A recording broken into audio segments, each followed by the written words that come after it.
67%. That's tariff.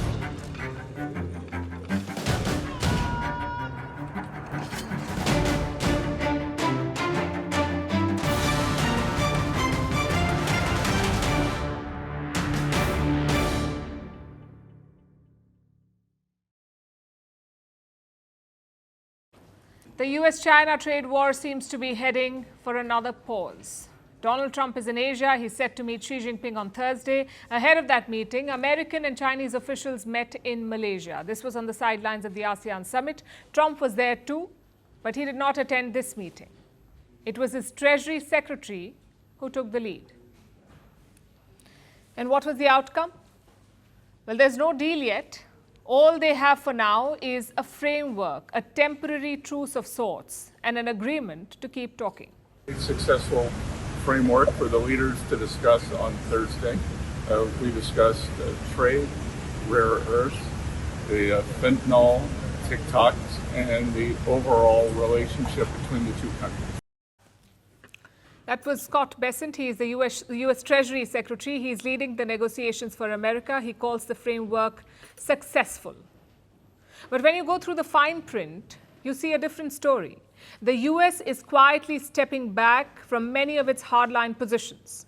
Number one, the threat of higher tariffs is gone. Trump wanted to raise tariffs on China. He threatened an additional 100% tariff. Trump wanted to punish China for restricting rare earth supplies to the US. And this has been a contentious issue, the rare earths. China has been using rare earths as leverage. It has restricted supplies to the United States. Beijing even cracked down on secondary supplies. It reached out to countries like India. China asked countries like India for a guarantee that they won't buy from Beijing and ship those supplies to the US. Obviously, Trump did not take this kindly. He threatened a fresh round of tariffs. They were supposed to kick in on the 1st of November, but now they're off the table, at least for the moment. So that's the first concession from the US. Trump will not impose more tariffs. What about the existing trade curbs? That's where Washington made its second concession. It may ease some of the chip exports to Beijing. There's no official communication on this yet, but American officials have been dropping hints.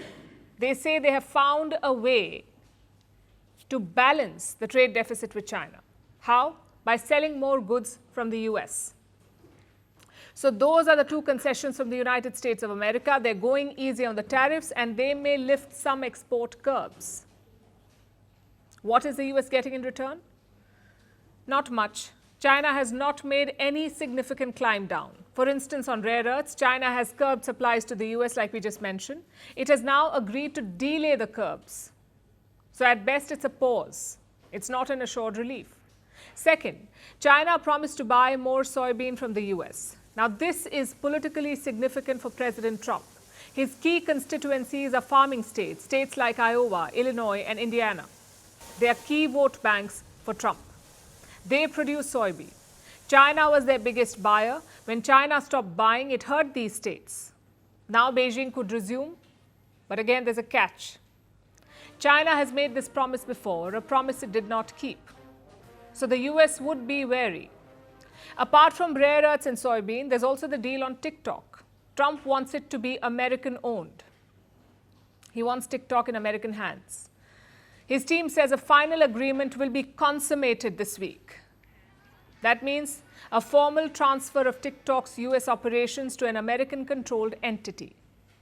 But even this deal has been dragging on for months. TikTok is facing a ban in the United States. They have been given an extension 4 times. They have time till December to transfer operations. And I guess that's the biggest problem with this framework. Nothing is set in stone. There are no deadlines, there are no clear commitments, and the language is vague. But Trump, being Trump, is calling it a win. Listen in. We have China coming, and it's going to be very interesting. I have a lot of respect for President Xi, and we are going to, I think we're going to come away with a deal. But I really feel good. Our country is doing so well economically. China's reaction is also worth noting. They've issued a vague statement. It says, and I quote, both negotiating teams reached a basic consensus on arrangements to address their respective concerns. I guess they're being careful They're waiting to see what happens on Thursday. That's when both leaders are slated to meet, Trump and Xi. Also, this so-called truce has a fundamental problem. It does not resolve the core issues: the rebalancing of trade ties, the national security concerns, and Trump's grand plans to reset the world supply chains. This framework addresses none of those issues.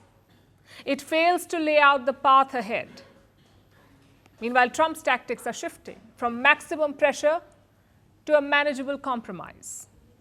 He started this trade war, and he's the one making a retreat. Want the facts? The latest developments? News that gets straight to the point.